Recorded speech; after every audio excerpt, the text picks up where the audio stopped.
অন্ধকারের পরেই যে নতুন সূর্যের উদয় হয় সেটাই কিন্তু আজকে সত্যি হলো।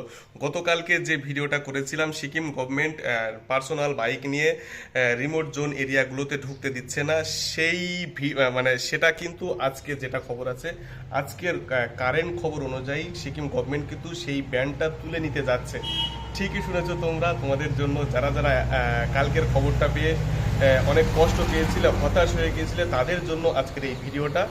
তো প্রচুর পরিমাণে ভিডিও কিন্তু ব্লগ কিন্তু হয়েছে, বড় বড় রাইডাররা বড় মানে কালকে সারা দিনে প্রচুর ভিডিও ভাইরাল হয়ে গেছে।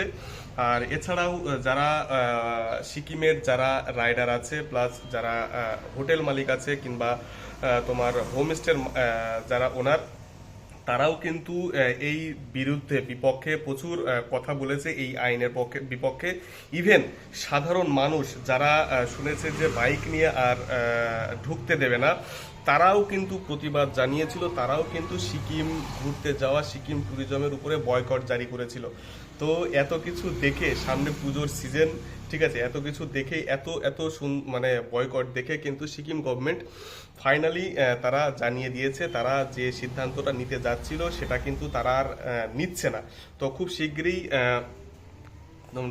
প্রেস কনফারেন্সের মাধ্যমে তারা তাদের ক্ল্যারিফিকেশন দিয়ে দেবে, তারা যে এই স্টেপটা নিচ্ছে না সেটা জানিয়ে দেবে। তাদের একটাই বক্তব্য আছে, যাদের নামে বাইক আছে, যাদের নামে বাইক আছে, বাইকটা যার নামে সে সে সেই বাইকটা নিয়ে শুধু তাদের সেই এরিয়াগুলোতে ঢুকতে পারবে।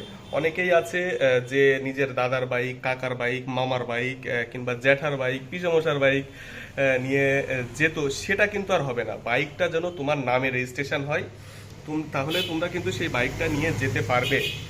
অনেকেই এর ভিতরেও করতো, নিজেরা এখান থেকে দেখা যাচ্ছে শিলিগুড়ি চলে যেত, শিলিগুড়ির থেকে প্রচুর পরিমাণে বাইক তারা রেন্টে নিয়ে চলে যেত, সেখান থেকে কিন্তু তারা একটা ব্যবসায়িক লস হতো, সেটা কিন্তু এখন থেকে আর হবে না। তো শিলিগুড়ির থেকে বাইক নিয়ে তোমরা কিন্তু আর সিকিমে ঢুকতে পারবে না। সিকিমে যদি বাইক রাইড করে যেতে হয় তাহলে নিজের বাইক নিয়ে তোমাদেরকে যেতে হবে। তো পুজোর আগে মানে পুজোর ভিতরেই একটা প্ল্যান করছিলাম যে সিকিমে নিজের বাইকটা নিয়ে যাওয়া। কালকে পর্যন্ত মনটা খারাপ ছিল, যেতে পারবো কি পারবো না, কিন্তু আজকে এই খবরটা শোনার পরে মানে মনের কাছে সত্যি সত্যিই ভালো লাগছে।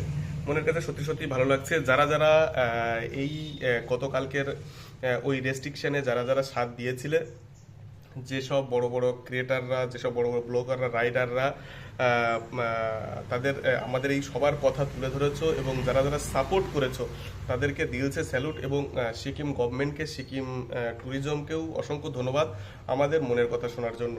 ধন্যবাদ, মানে অসংখ্য ধন্যবাদ। তো দেখা যাক ক্লারিফিকেশনটা কতদিনে পাওয়া যায়। ধন্যবাদ।